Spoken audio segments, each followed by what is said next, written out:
Fala, Samurai, beleza? Então agora nessa aula eu vou explicar um pouco aqui para você nesse slide o que significa filas de execução e para que a gente utiliza isso, beleza?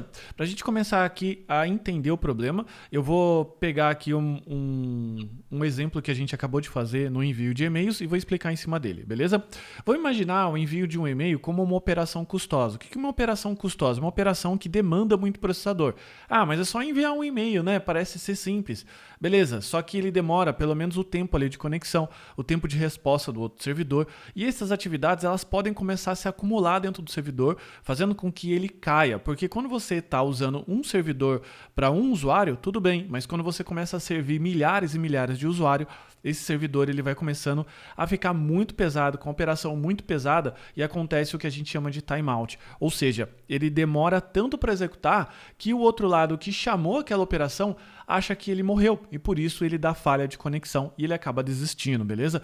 Ou quando você estiver dentro do ambiente cloud, como por exemplo a Heroku, como por exemplo outros também aí, beleza? O Google Cloud, eles têm um limite de execução de tarefa, que normalmente, no caso da Heroku, é 30 segundos. Então, se a sua atividade demorar mais que 30 segundos, o processamento que você estiver fazendo, não é só envio de e-mail.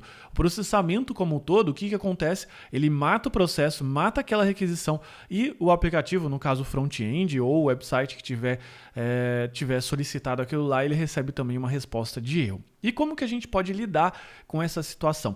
Vou imaginar que você tem a mesma estrutura, só que ao invés de você processar essa atividade que ela é custosa em termos de CPU, você vai delegar para um outro servidor, que ele é especializado em só executar tarefas. E o que ele faz? Ele empilha em fila de execução. Então ele tem uma determinada capacidade que, vamos supor aqui, eu tenho esse servidor aqui, ele só processa uma atividade por vez, beleza? Ele vai empilhando, esse aqui processa de 2 em 2, de 4 em 4, aqui eu tenho, por exemplo, talvez um cluster, beleza? Que aqui é uma série de máquinas que tem um processamento pesado. Então, você acaba entendendo que ao invés de você começar a processar isso na sua aplicação que recebe ali no controller a requisição, você acaba delegando para um servidor mais especializado, aonde a fila está programada, e não precisa ser só num servidor.